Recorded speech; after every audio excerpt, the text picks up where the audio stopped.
आज प्रत्यक्षदर्शी के स्टूडियो में मौजूद हैं एक ऐसी शख्सियत जिनके द्वारा ज़रूरतमंदों का एक मसीहा कहा जाए तो शायद ये कहना गलत नहीं होगा, क्योंकि उनके द्वारा ज़रूरतमंदों के लिए काफ़ी कुछ सहायता की गई है और भारतीय जनता पार्टी की तमाम योजनाओं को पहुंचाने का धरातल तक काम किया गया है। और उन धरातल में जो आम जनमानस को समस्याएं होती हैं उनको दूर करने का बखूबी इनके द्वारा यह काम किया गया है। आज हमारे स्टूडियो में मौजूद हैं, हम इनका स्वागत करते हैं। आज हमारे स्टूडियो में मौजूद हैं राजीव मिश्रा जी, जो कि इस भारतीय जनता पार्टी के एक उपाध्यक्ष के तौर पर कार्यरत हैं और जो चैरिटेबल ट्रस्ट है ममता चैरिटेबल ट्रस्ट, उसके भी ये चेयरमैन हैं। सर, आपका बहुत बहुत स्वागत है। धन्यवाद। सर, भारतीय जनता पार्टी के द्वारा जो 11 साल की उपलब्धियां रही प्रधानमंत्री नरेंद्र मोदी की, उस पर क्या कुछ कहना चाहेंगे? कैसा उनका कार्यकाल रहा और क्या कुछ इस कार्यकाल में आपको देखने को मिला?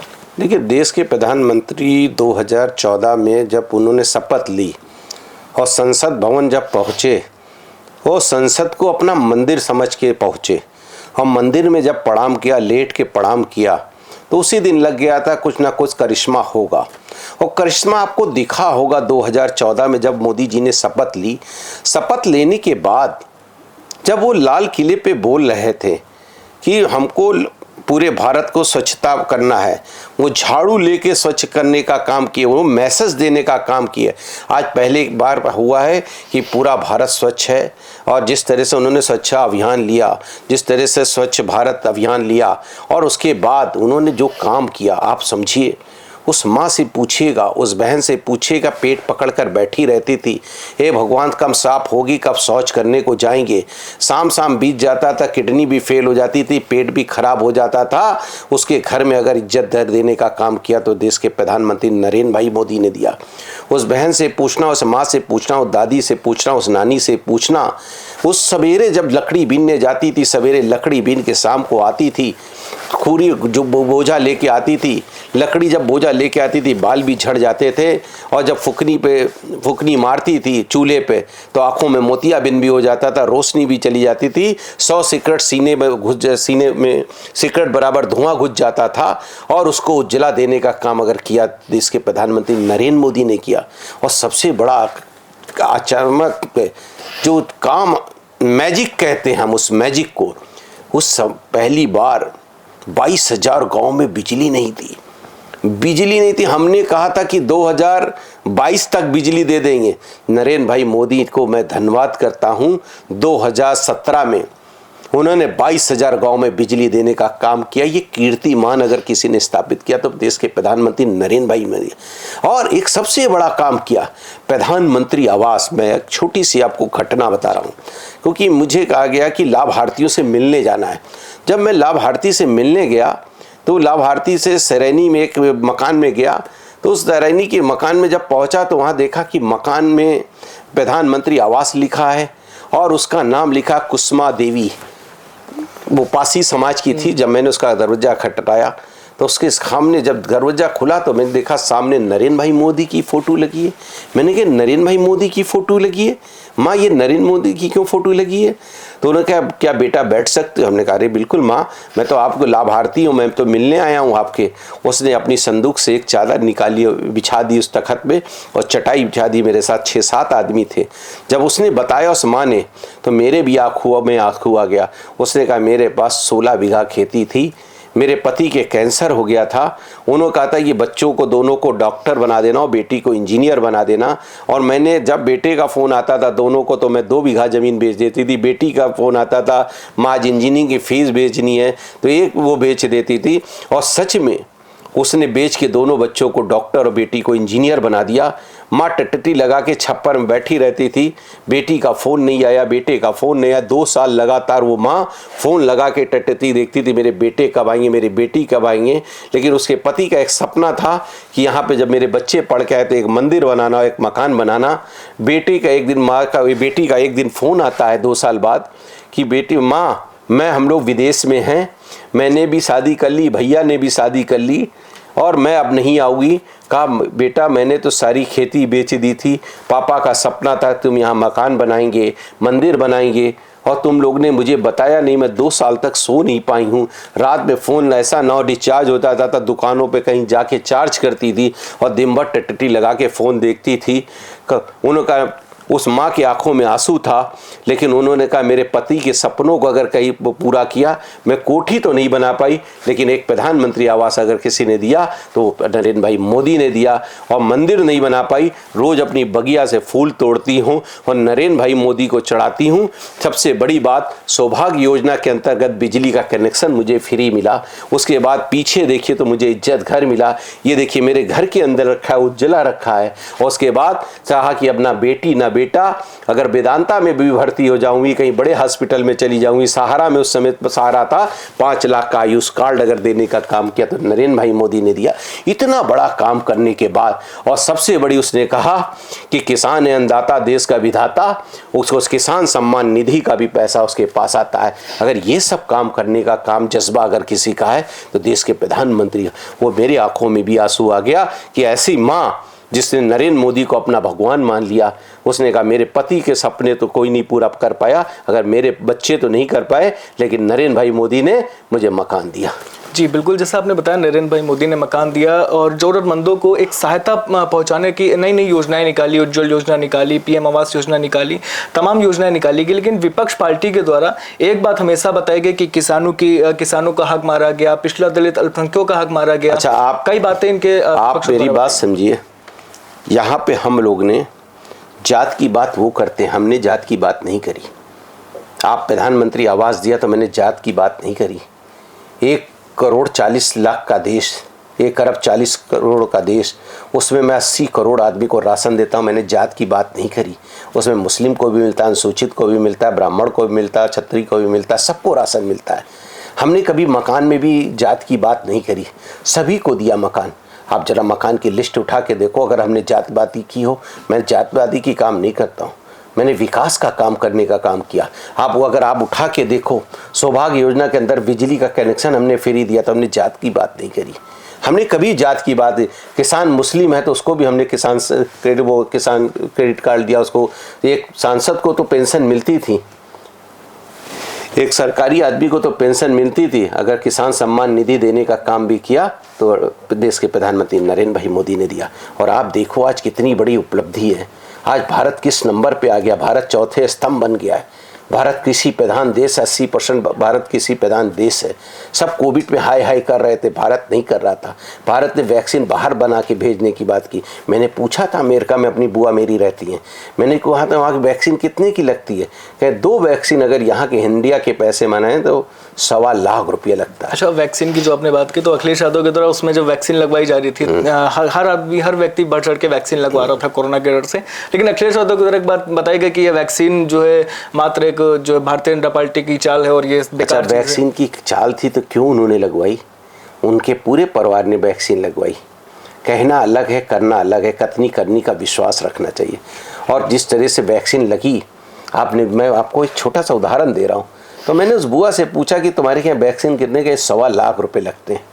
और यहाँ पे क्या लगता है? 2 वैक्सीन भी लगती है और मोदी ने एक बूस्टेड वैक्सीन भी लगाने का काम किया, फ्री देने का काम किया और जगह जगह पे कैंप लगा के फ्री वैक्सीन देने का काम किया। आज कोविड में अगर देश में सबसे बड़ी बात, वो रेहड़ी वाले से पूछिए और ठेले वालों से पूछिए, पूछते थे धन योजना खाता कैसे खुले? 33 करोड़ का खाता खोल के फिर हमने 55 करोड़ का खाता खोल दिया। आज उनके क्या खाते में पैसा डालने का काम किया, 1-1 हज़ार रुपये रेहड़ी वालों को देने का काम किया, खुंचे वालों को देने का काम किया। हमने जाति नहीं देखी, हमने पैसा देने का काम किया। कोविड के समय में संकट मोचन प्रधानमंत्री मिले और सबके खाते में पैसा पहुंचने का काम किया। पहले क्या था? देश के प्रधानमंत्री ने कहा था 1 रुपये जाता है 10 पैसे आता है। आज मैं कॉन्फिडेंस से कहता हूँ, विश्वास से कहता हूँ, अगर 1 रुपये जाता है तो 1 रुपये उसके खाते में जाता है। अगर मकान का उसका पूरे खाते में पैसा जाता है तो उसके खाते में पैसा जाता है। मैं ये पहला ऐसा कोई हुआ है। और ये काम करने का बूता अगर किसी का है तो इसके प्रधानमंत्री नरेंद्र मोदी का। आज 11 वर्ष की आप उपलब्धि करो, 11 वर्ष की तो आप छोड़ दीजिए, अभी 30 साल की उपलब्धि आप देखेंगे। जिस तरह से हम लोग ने योजना बनाई, प्रधानमंत्री ने योजना बनाई, नीचे तक काम करने की योजना बनाई, इम्प्लीमेंट कराने की योजना बनाई। आप पहले पूछो प्रधान के पास कभी पैसा जाता था? हिसाब देना पड़ता है। खाते में 1 रुपये जाता है तो 1 रुपये का हिसाब देना पड़ता है। उसका नक्शा बनाए, किस रोड का नक्शा बना, किस रोड पे काम जाता है। पहले तो पैसे की धांधली होती थी, आज पैसे का विकास होता है। जो आपने बताया पैसे का विकास होता है, लेकिन अभी भी जो पिछड़ा दल अल्पसंख्यक का आपने विपक्ष पार्टी को जवाब दिया, लेकिन अभी भी जो है विपक्ष पार्टी के द्वारा एक और जो मुद्दा अभी जल्दी में उठाया गया कि भारतीय जनता पार्टी हिंदू मुस्लिम करती है। कैसे करती है हिंदू मुस्लिम, आप बताइए ना। मैं ये बता रहे कि हिंदू मुस्लिम करती है। हमने मकान देने का काम किया, क्या जात को देखा था क्या? हमने जब राशन 80 करोड़ आदमी को देख रहा था, क्या जात का काम देखा था क्या? हमने जब प्रधानमंत्री आवास दिया तो जात का देखा था क्या? उस महिलाओं को इज्जत घर दिया तो जात का देखा था क्या? जब उज्ज्वला देने का काम किया था मैंने जात का देखा था क्या? किसान क्रेडिट कार्ड दिया तो क्या जात का देखा था क्या? किसान सम्मान निधि दिया, कभी जात का देखा था क्या? हमने तो जात नहीं देखी। हमने सबका साथ, सबका विकास और सबका सम्मान देखने का काम किया। और सच में आज आप देख लो, आप जाके जरा जनता के बीच में इंटरव्यू लेके तो आओ। मैं तो रायबरेली की अभी घटना में जाके होके आया हूँ, और जिस तरह से गांव में प्रधानमंत्री को पूजने का काम करते हैं, और जिस तरह से प्रधानमंत्री कह दे कि आज घंटा बजाना है तो पूरा देश घंटा बजाने का काम करता है। तो पूरा कह दे कि बिजली आज बंद हो जाए 11 बजे तो पूरा देश बिजली बंद कर देगा। इतना विश्वास अगर किसी के ऊपर है, 1 अरब 40 करोड़ का विश्वास अगर किसी ने जीता है, देश के प्रधानमंत्री नरेंद्र भाई मोदी ने जीता है। अच्छा, अगर दूसरी बात करें तो विपक्ष पार्टी के द्वारा एक और वैसे तो कई आरोप प्रत्यारोप भारतीय जनता पार्टी पर विपक्ष के द्वारा लगाए गए। एक जो हाल ही में मुद्दा उठाया गया, अभी हाल ही में एक जो विवश घटना हुई थी आपकी 29 जनवरी को, महाकुंभ के दौरान भगदड़ मची थी, उसमें कई लोग जो है घायल हुए थे, बहुत लोगों की उसमें मौत भी हुई थी। उस पर जो है अखिलेश यादव की तरह एक बात कही गई कि वो जो आंकड़े बताए गए थे, आंकड़े वो झूठे थे, और जो उसके द्वारा फिर जो जरूरतमंदों को मुआवजा देने का काम किया गया, उसमें भी जो उनके पास जाकर जो मुआवजा दिया पहले गया। तो सनातन जगने का काम किया पूरे भारतवर्ष में। जिस तरह से सनातन जगाया है, आप एक चीज समझो, एक इलाहाबाद का छोटा सा जिला, उसमें 65 करोड़ आदमी नहा ले, 65 करोड़ आदमी नहा के स्वस्थ चला है। 30 व्यक्तियों की घटना हुई, उसको भी 30 व्यक्तियों की घटना चिन्हित की गई, उनके घरों में पैसा पहुंचाने का काम योगी जी ने किया। मेरी बात आप पहले सुन लीजिए। और जिस तरह से आप बता रहे, मैं अभी विदेश होके आया हूँ जी, बढ़िया। हम कहे कहाँ से आए हैं? हमने कहा उत्तर प्रदेश से आए हैं। जिस तरह से उत्तर प्रदेश का सम्मान का इतना बड़ा कुंभ किया आप लोग ने, हम लोग इतने अच्छे आए, इतनी अच्छी व्यवस्था आपने की। अभी मैं कई जगह गया था, बम्बई गया तो वहाँ कुंभ की बात चल रही थी, चर्चा चल रही थी बम्बई में कि आप लोग ने इतना अच्छी व्यवस्था की। बम्बई के व्यक्ति कह रहा, हरियाणा का व्यक्ति कह रहा, पंजाब का कह रहा, और सबसे बड़े बात असम का व्यक्ति कह रहा, सारे प्रदेश के व्यक्ति कह रहे कि आपने अच्छा कुंभ कराया।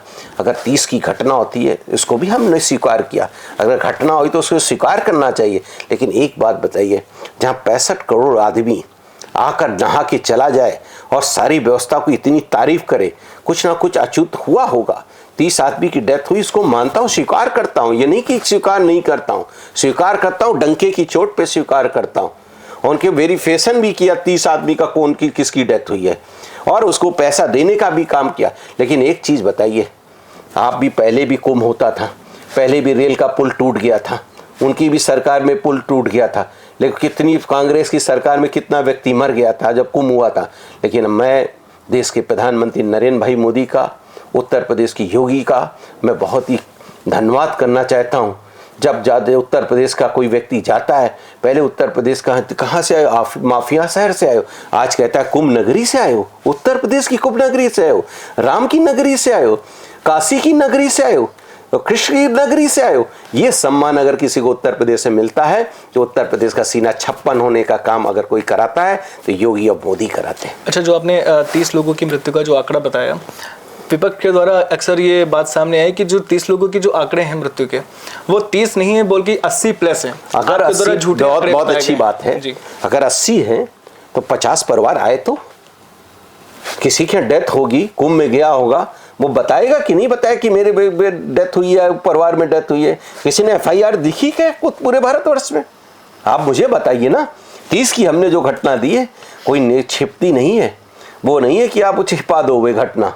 किसी व्यक्ति के परिवार में डेथ हो जाएगी तो पूरा खोद डालेगा, पूरे परिवार को खोद के वो निकाल के लाएगा। इंसान है वो।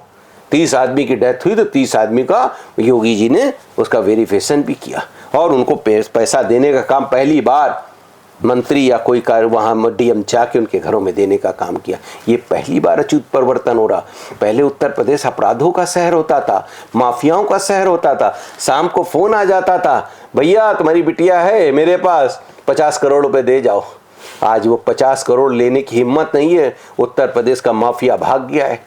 उत्तर प्रदेश का माफिया को जो भी आज चोरी, एक भी छोटी घटना होती है, शाम तक आपको घटना खुलने के काम आ जाता है, पैर पे गोली जरूर पड़ जाती है कि आगे से माफियागिरी नहीं चलेगी। ये काम अब योगी जी का है। अच्छा, माफियाओं का भी बात करेंगे, लेकिन जो आपने जो जरूरतमंदों का जो जरूरत पैसे देने का आपने बात बताई, उनकी सहायता की गई, मुआवजा दिया गया, उस पर उन्होंने ये बताया कि अखिलेश यादव के द्वारा बताया गया कि ये हाथ हैंड टू हैंड देने की क्या जरूरत है, कौन सा सिस्टम होता है। ये अखिलेश ये सरकार की योजना है, अगर मुख्यमंत्री की योजना है। वो तो कह रहे थे पानी गंदा है, खुद नहाने गए थे कुंभ में, गंगा जी से नहा के आए, खूब बढ़िया नहाए, पूरे परिवार को लेके गए थे, भाई भतीजे को भी लेके गए थे नहाने के लिए, शुद्धिकरण करने के लिए। अगर लगता था शुद्धिकरण, ये तो कहने की बात है, लेकिन आज हम बताना चाहते हैं भारत का जो उत्तर प्रदेश का मान सम्मान बढ़ा है, वो कुंभ से बढ़ा है, राम मंदिर से बढ़ा है, काशी विश्वनाथ से बढ़ा है और कृष्ण से बढ़ा है। जिस तरह से आज उत्तर प्रदेश जाना जाता है, आप कभी विदेश में जाके देखो, कभी आप आसाम जाके देखो, कभी बम्बई जाके देखो, आपको पूजेंगे कहीं उत्तर प्रदेश का व्यक्ति जितनी सेवा किया है। बम्बई का व्यक्ति पहुंचा है तो उसको खाने की व्यवस्था की है, कुंभ में उसकी गाड़ी की व्यवस्था की है, उसको पहुंचाने की व्यवस्था की है। और ये तो कथनी करने का विश्वास है, जो करता है उसी का सीना छप्पन होता है, जैसे योगी जी ने किया था। अच्छा, माफियाओं की बात करें तो काफी ये हर पार्टी की तरह एक बात सामने आई कि जब से योगी राज आया है तब से गुंडागर्दी और बढ़ गई है। अभी इसी महीने की अगर बात करें तो पिछले महीने में लगभग 100+ जो है रेप केस सामने आए हैं, जिस पर पुलिस केस शक्ति निधि का देखिए, आप बिल्कुल बहुत सही बात बता रहे हैं जी। पहले अपराध लिखा नहीं जाता था, कभी अपराध लिखा नहीं गया। आपको हम बता दें, 2012 से 2017 के बीच में अपराध नहीं लिखा जाता था। सिर्फ माफिया और सपा के गुंडे वहाँ बैठे रहते थे थाने में। आज अपराध लिखा जाता है। अगर आपकी एक छोटी सी गाड़ी भी चोरी होगी तो वो इंस्पेक्टर को जवाब देना पड़ेगा, उसको FIR लिखनी पड़ेगी, उसकी जवाब देना पड़ेगा, शाम को उसकी समीक्षा होने वाली है। तो पहले अपराध नहीं होते, आज अपराध होते हैं तो सारा डाटा बिल्कुल क्लियर होता है। और अगर अपराध होता है, किसी लड़की का रेप होता है या किसी का कुछ होता है, तो उसमें उसको लिखना पड़ेगा। हम अपराध छिपाने का काम नहीं करते, हम अपराध को निचोड़ के ख़त्म करने का काम करते हैं। अगर किसी माफिया, किसी बेटी के छेड़छाड़ किया, किसी का बलात्कार किया, तो अपराधी रह नहीं सकता, या जेल में रहेगा या ऊपर रहेगा। ये योगी का सरकार का चेतावनी है। मतलब जो योगी जी का जो बयान सामने आया था कि अगर एक चौराहे पे लड़की के साथ कोई बदसलूकी होगी तो अगले चौराहे पे यमराज उसका बिल्कुल इंतजार करेगा, और करना भी चाहिए। भारत की नारी है, उत्तर प्रदेश की मान सम्मान है महिला। अगर महिला के साथ कोई कुछ करेगा, मेरी माता है, मेरी काली के रूप में, मेरी दुर्गा के रूप में, मेरी माँ के रूप में, मेरी मौसी के रूप में, मेरी बहन के रूप में, अगर उसके साथ कोई अपराध करेगा तो वो रह सकता है उत्तर प्रदेश में? बिल्कुल नहीं रहना चाहिए उत्तर प्रदेश में। योगी जी ऐसे ही कानून बिल्कुल लागू होना चाहिए। आज आप कह रहे हो उत्तर प्रदेश उद्योग का शहर आ गया। आप देखो ना, ब्रह्मोस आ गई, मिसाइल बन रही उत्तर प्रदेश में। आप देखो ना, 500 करोड़ रुपए मिलेगा उत्तर प्रदेश को हर महीने। विकास होने जा रहा है, कई फैक्ट्रियां लग गई हैं, PTC यूनिवर्सिटी इतनी बड़ी लग गई। आप देख के आओ, मैं तो देख के अचंभव हो गया। 50 एकड़ जमीन दिया सरकार ने, वो पूरी जमीन उन्होंने बना दी। पहले जमीन दे देते थे, वहां काम ही नहीं होता था। आज जमीन दे के वहां काम देख रहे हैं, वहां समीक्षा होती है, आपने कितना फैक्ट्री लगाई, कितना लगाई। जहां अभी संडीला में मैं गया था तो वहां देखा कई फैक्ट्रियां आ गई, बजाज की आ गई और क्रॉम्पटन की आ गई, इंडो की आ गई। हमने कहा ये सब कहां से आ गई? तो उन्होंने कहा यहाँ फैक्ट्री लग गई है, यहाँ काम चल रहा है, वहाँ फैन बन रहे हैं, वहाँ पंखा बन रहा है, वहाँ गीजर बन रहा है। ये सब उद्योग लग रहे हैं। अगर उद्योग लगते तो रोजगार आता है, रोजगार आएगा तो नौजवानों को रोजगार भी मिलेगा। अच्छा, बिल्कुल रोजगार की आपने बात कही, लेकिन अभी हाल ही में अखिलेश यादव द्वारा एक बयान दिया गया था जिसमें उन्होंने बताया कि जब तक उत्तर प्रदेश में बिजली महंगी है तब तक उत्तर प्रदेश में उद्योग या व्यापारी शुरू हो ही नहीं सकता है। ऐसा उनके द्वारा दावा किया गया। ये देखिए, आप वो कह रहे हैं, आप मेरे साथ चलिए, अपने मीडिया कैमरे को लेके चलिए और आप मेरे साथ डिबेट कर लीजिए। अखिलेश जी को बैठा लीजिए, हमको बैठा लीजिए, मैं भी अपने कागज खारे खोलूँगा कहाँ कहाँ उद्योग लगे हैं, कितने उद्योग लगे हैं, और 2012 से 2017 में कितने लगे, और 2017 से 2025 में कितने रोजगार लगे। आज वो बात कर लीजिए। पहले तो माफियागिरी होती थी, जमीन कब्जा होता था, भूम माफिया थे। आज भूम माफिया भी नहीं है, जमीन कब्जा भी नहीं है, कोई अपाड़न भी नहीं होता है, क्योंकि योगी सरकार का बुलडोजर है, बाबा जी का बुलडोजर। बड़ा डरते हैं सब, अगर जिस दिन बुलडोजर चला देंगे। कोई शिक्षा माफिया, पहले नकल होती थी, नकल माफिया पकड़े जाते थे, नकल कराते थे, ठेका होता था। आज ठेकेदार नहीं है, आज पढ़ाई होती है स्कूल में, शिक्षा है, बच्चों को पास करने पर शिक्षा मिल रही है। और सबसे बड़ी बात है, उत्तर प्रदेश में आप बहन भी जाती है 2 बजे, 2:30 बजे, 3 बजे शहर में घूमती रहती है। कोई माई का लाल नहीं है कि कोई मोटरसाइकिल को छेड़छाड़ कर दे, जानती है कि अगले चौराहे पे यमराज मिल जाएगा। अच्छा, आपने बताया अगले चौराहे पे यमराज मिल जाएगा। तमाम जो है आरोप प्रत्यारोप जो विपक्ष पार्टी के द्वारा लगा, आप सभी का उसका बेबाक तरीके से जवाब दिया। 2027 का चुनाव जी क्या देखते हैं इस बार? देखिए, 2027 का चुनाव भारतीय जनता पार्टी विजय की ओर है। और भारतीय जनता पार्टी ने जितने विकास किए, भारतीय जनता पार्टी ने जो काम किए, उस काम के मुद्दे को लेकर भारतीय जनता पार्टी 2027 में जाने को तैयार हो गई। इस रहते चुनाव कर रहे हैं। मेरे पास 1,67,000 बूथ है। अभी मैं क्लिक करूँगा तो 1,67,000 बूथ अध्यक्षों के नाम, मोबाइल नंबर, उनकी 11 की समिति, उनका पन्ना प्रमुख। चुनाव भारतीय जनता पार्टी चुनाव लड़ती है। ये तो चुनाव के दिन चुनाव लड़ते हैं, और हम लोग 365 दिन चुनाव की तैयारी करते हैं। चुनाव की तैयारी का मतलब जनता के बीच में हम लोग रहते हैं। कोविड में भी जनता के बीच में कौन रहा? भारतीय जनता पार्टी के भगवान रूपी कार्यकर्ता रहे। जिस तरह से कोविड में काम किया, जिस तरह से हम लोग ने कोविड पे रात दिन काम किया, भूखों को खाना खिलाने का काम किया, उनको चप्पल देने का काम किया, बसों में जो व्यक्ति आ रहे थे उनको पानी देने का काम किया। ये सब काम अगर किसी ने किया तो भारतीय जनता पार्टी के 24 कैरेट के सोना के कार्यकर्ताओं ने किया। और चुनाव लड़ने की बात करते हैं, वो चुनाव किस जात पे लड़ेंगे? सारी जातियां तो भारतीय जनता पार्टी के साथ है। सारी आप देख लेना 2027 में भी। मैं तो 2027 नहीं, मैं 2060 तक योजना बना के चल रहा हूं कि भारतीय जनता पार्टी ना उत्तर प्रदेश से हटने वाली है, ना केंद्र से हटने वाली है, क्योंकि जनता, केंद्र और प्रदेश की जनता बहुत सराहनीय काम कर रही है। जिस तरह से उत्तर प्रदेश की सरकार काम कर रही है, जिस तरह से केंद्र की सरकार कर रही है, जनता बड़ी खुश है, जनता एंजॉय कर रही है। जनता को लग रहा है कि यही जो पार्टी है इसने विकास का काम पहिया बढ़ाया। आज भारत विश्व गुरु की रूप में जा रहा है। 4थे नंबर पर स्तंभ है भारत, और पाकिस्तान कहाँ पे है? आप बताओ ना। ये भारत है, विकास की शक्ति है। एक और विकास का पहिया योगी जी चला रहे हैं, एक और मोदी जी चला रहे हैं। और जिस तरह से विकास चल रहा है, एक और रोजगार का पहिया चला रहे हैं। ये अगर दोनों पहिया चलते रहेंगे तो कोई माई का लाल 2060 तक ना केंद्र में ना प्रदेश में बीजेपी को हिला नहीं सकता। अच्छा, जो आपने केंद्र की बात की, 3 बातें जरूर सामने आई। एक, केंद्र में जब से रेखा गुप्ता जी सीएम बनी है तब से तमाम जो है ट्विटर पे तमाम ट्वीट्स जो है आम आदमी पार्टी के द्वारा किए जा रहे हैं कि बिजली में घपला हो रहा है, पानी में घपला हो रहा है, सफाई सही नहीं हो रही। तमाम बातें जो है ट्विटर पे उनके द्वारा लाई जा रही है। लेकिन ट्विटर पे लाना जी दूसरी बात, अखिलेश यादव के द्वारा एक बात जो आपने चुनाव की बात बताई, चुनाव में अखिलेश यादव के द्वारा काफी बातें ये सामने है कि धांधली का आरोप और फिक्सिंग और नकली वोटर्स, ऐसे कई मुद्दे आम आदमी अखिलेश यादव के द्वारा भी रखे गए। कैसे देखते हैं इन दोनों मुद्दों को? देखिए, पहले तो दिल्ली की बात आप कर दें जी। दिल्ली में हमने कहा था जमुना का पानी साफ करेगी, और दिल्ली की जनता को पानी देने का काम दिल्ली सरकार करेगी। वो काम हम लोग कर रहे हैं, नीचे से काम चल रहा। दिल्ली की जनता को सारी चीज़ें, पहले लगता था घोटाला, आज दिल्ली में लग रहा है विकास हो रहा है।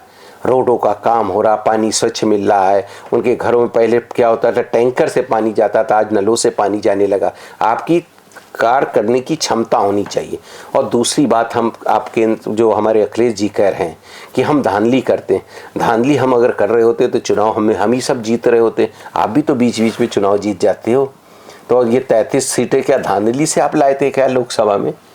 अगर हमने धांधली की होती तो हम तो 33, हम तो 80 में 80 जीतते, तो 80 में 1 सीट आपको ना देते। उनको लगता है, लेकिन उनकी जनता वो क्या है कि वो 20% की वोट में ही चुनाव लड़ना चाहते हैं, और हम 100% के चुनाव में चुनाव लड़ते हैं। और जिस तरह से चुनाव लड़ते हैं, जनता का मूड भारतीय जनता पार्टी बिल्कुल फिट बैठ रहा है।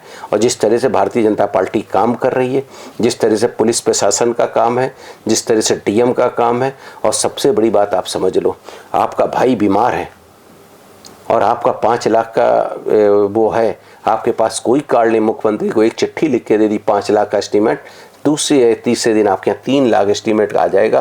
प्राइवेट हॉस्पिटल में जाइए, वेदांता में ऑपरेशन कराइए, हार्ट का कराइए और किडनी का कराइए, किसी का भी ऑपरेशन कराइए।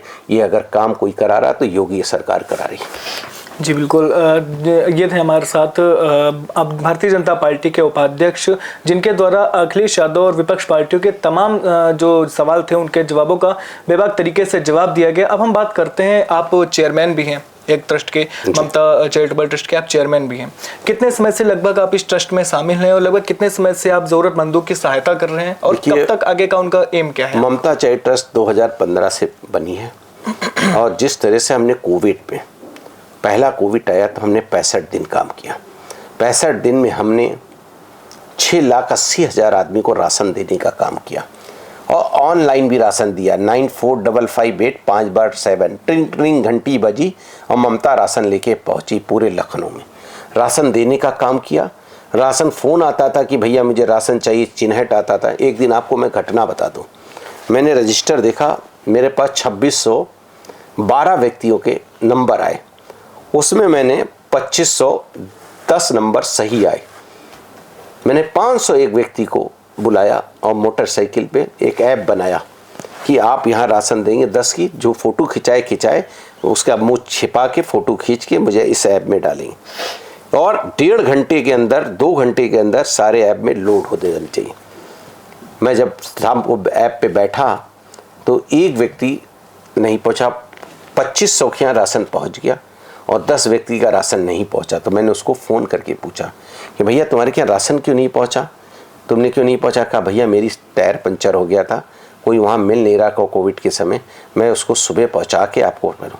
तो इतनी हमारी बारीकी थी, और हमने जो 65 दिन काम किया, और जिस तरह से हमने 6 लाख कुछ आदमी को राशन पहुँचाने का काम किया, मास्क देने का काम किया, सैनिटाइज देने का काम किया, उसके बाद उनके घरों में भाप वाली मशीन देने का काम किया। पूरा घर कोविड हो गया तो उनको पूरे कोविड का पूरी घर को, परिवार को हमने गोद ले लिया।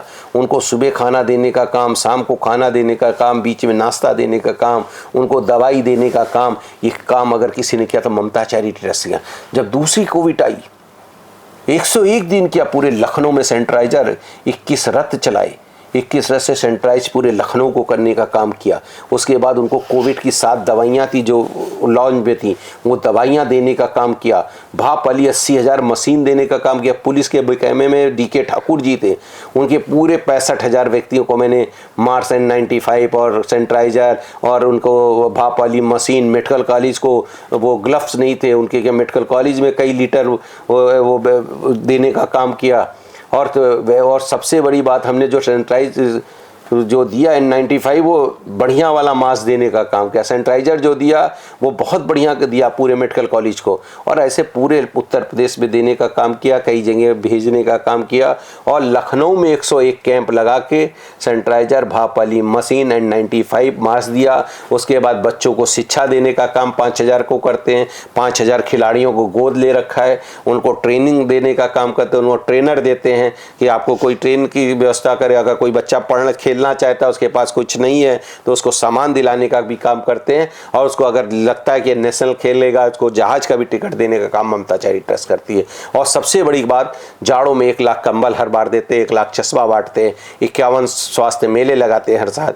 एक भी काम ममता चैरिटी ट्रस्ट करती है। शिक्षा के क्षेत्र में भी करती है, स्वास्थ्य के क्षेत्र में भी करती है, और सबसे बड़ी बात करती है खिलाड़ी के रूप में भी करती है। और सबसे बड़ी बात कि ममता चैरिटी ट्रस्ट 5 भंडारे भी करती है हर साल, बहुत बड़े भंडारे करती है। वो आप देखोगे कि उत्तर प्रदेश ने पूरे भारतवर्ष में एक भंडारा ममता चैरिटी ट्रस्ट करती है। अच्छा, हर जो भी ट्रस्ट लॉन्च होती है उसकी हर कोई ना कोई एम होता है, इस ट्रस्ट का क्या कुछ एम है? मेरा यह है कि मेरे बच्चे पढ़ जाएं, शिक्षा के रूप में अच्छी पढ़े, उनको कोई पढ़ाई में रोक ना पाए, और नर सेवा नारायण सेवा का मूल मंत्र लेके गए। एक माँ ने कहा तुमने चश्मा दे दिया तो आज से सिलाई करेंगे। एक दादा ने कहा आज हम रामायण पढ़ने जा रहे हैं, आपने मुझे 15 दिन से, ये चश्मा बहुत छोटी चीज़ है, 400-500 का आता है, लेकिन अगर किसी को टेस्ट करा के दे दीजिए ना, उसको लगता है कि उसके लिए सपना है, चश्मा नहीं बन पाया, तो उसको बढ़िया कंपनी का चश्मा टेस्ट करा के पूरे लखनऊ में मैंने 332 कैंप लगा के 1,12,000 कैंप चश्मा पहनाने का काम किया। और सबसे बड़ी बात, हॉस्पिटलों में हमने व्हील चेयर देने का काम किया, सब स्ट्रेचर देने का काम किया। मुझे तो लगता है कि हॉस्पिटलों में जो सरकारी हॉस्पिटल उन्हें और देने का काम करना चाहिए, क्योंकि वहाँ स्ट्रेचर नहीं होता, स्ट्रेचर ही पे इलाज होने लगता है। तो मैं तो उस दिन बदलामपुर में दे रहा था, 15 स्ट्रेचर दिया और 20 व्हील चेयर दिया, तो वहाँ देखा कि 5 मिनट मैंने उद्घाटन किया और वो स्ट्रेचर है ही नहीं। तो मैंने कहा स्ट्रेचर कहाँ चला के देखा, सब उसमें लदे हुए चले जा रहे हैं। तो ये भी काम करना चाहिए। नर सेवा नारायण सेवा का मूल मंत्र लेकर ममता चाहिए टच करिए, वो अंतिम पड़ाव तक पहुंचना चाहिए। अच्छा, लगभग कितने आंकड़े होंगे आपका, लगभग कितने लोगों की आप ऐसे सहायता कर चुके होंगे? ऐसे मेरे पास 16 से 17 लाख आदमी का है। 16 से 17? और उसका डाटा है मेरे पास, मोबाइल नंबर भी है, उसका पता भी है। अगर कभी आपको डाटा और मोबाइल नंबर चाहिए तो आपको दे देंगे हम। लगभग कितने सालों से आप इस ट्रस्ट से जुड़े? इस 2015 से शुरुआत की, और उसको शुरुआत करने के बाद इस ऊंचाइयों पर पहुंच गई है। आज कोई इसको मौका नहीं कि ममता चाहिए ट्रस्ट है। आप एक छोटे बच्चे से भी पूछ लेंगे तो बताइए, ममता चाहिए ट्रस्ट बहुत अच्छा काम कर रहा है। अच्छा, महिलाओं के लिए आपके द्वारा? महिलाओं के लिए जैसे हम लोग उनकी गोष्ठी कराते हैं, कैंसर पे गोष्ठी कराते हैं, ब्रेस्ट कैंसर पे गोष्ठी कराते हैं कि उनको खान पान कैसा चाहिए, डिलीवरी के समय उनको क्या क्या खाना चाहिए, ऐसी गोष्ठी कराते हैं। उनको सैनिटरी नैपकिन देने का काम करते हैं, उनको अनाज देने का काम करते हैं। टीवी के बच्चों को हमने गोद ले रखा है, उनको भी करते हैं। सरकारी स्कूल के बच्चों को गोद ले रखा है, वहाँ पे उस स्कूल में वाटर कूलर लगाने का काम, वहाँ पंखा लगाने का काम, उसका अच्छा शिक्षा देने का काम, किताब कापी अगर नहीं है तो उसको देने का काम, बस्ता बोतल देने का काम, पेंसिल बॉक्स देने का काम, ये भी ममता चाहिए ट्रस्ट करती है। अच्छा, तो ये थे हमारे साथ भारतीय जनता पार्टी के उपाध्यक्ष, जिनके द्वारा ज़रूरतमंदों की काफ़ी कुछ सहायता की गई। सर, अगर अभी हम बात करते हैं बिहार चुनाव को लेकर, तेजस्वी यादव के द्वारा तमाम आरोप प्रत्यारोप करे जा रहे हैं, लगातार ट्वीट पे ट्वीट करे जा रहे हैं, अपने विवादित बयान को लेकर वो ट्रेंडिंग में भी बने हुए हैं। देखिए, उनको लगता है कि हम चुनाव जीत सकते हैं, लेकिन भारतीय जनता पार्टी चुनाव में वहाँ पे पकड़ चुकी है। आम नीचे तक ममता वो जनता पहुँच चुकी है। भारतीय जनता पार्टी के नीचे तक कार्यकर्ता पहुँच चुके हैं, जनता की सारी सुविधाओं की चिंता कर रहे हैं। और जिस तरह से बिहार का चुनाव वो लग रहा था वो जीत ले, आज उनके हाथ से फिसल गया है। भारतीय जनता पार्टी पूर्ण बहुमत में बिहार का चुनाव जीत के आएगी। अच्छा, आपने चुनाव जीतने की बात कही, लेकिन जो वहाँ का सर्वे निकल के आया, उस सर्वे में ये आया कि 38% जो है तेजस्वी यादव की प्रेजेंट टाइम में वहाँ लोकप्रियता है। देखिए, लोकप्रियता अलग है, चुनाव अलग है। लोकप्रियता तो मोदी जी की इतनी बड़ी है कि कोई हो ही नहीं सकती पूरे वर्ल्ड में, लेकिन चुनाव अलग है। चुनाव जब लड़ा जाता है तो कमल का फूल चुनाव लड़ता है, और कार्यकर्ता अपनी माँ को चुनाव लड़ता है। भारतीय जनता पार्टी का जो कार्यकर्ता है, कमल का फूल उसकी माँ है, और माँ की तरह जब माँ चुनाव लड़ती है तो बच्चे पूरी दमदार चुनाव लड़ते हैं। और हम लोग जब चुनाव लड़ते हैं तो फिर घर नहीं आते हैं, चुनाव का सहरा जीत के ही बांध के तब आते हैं।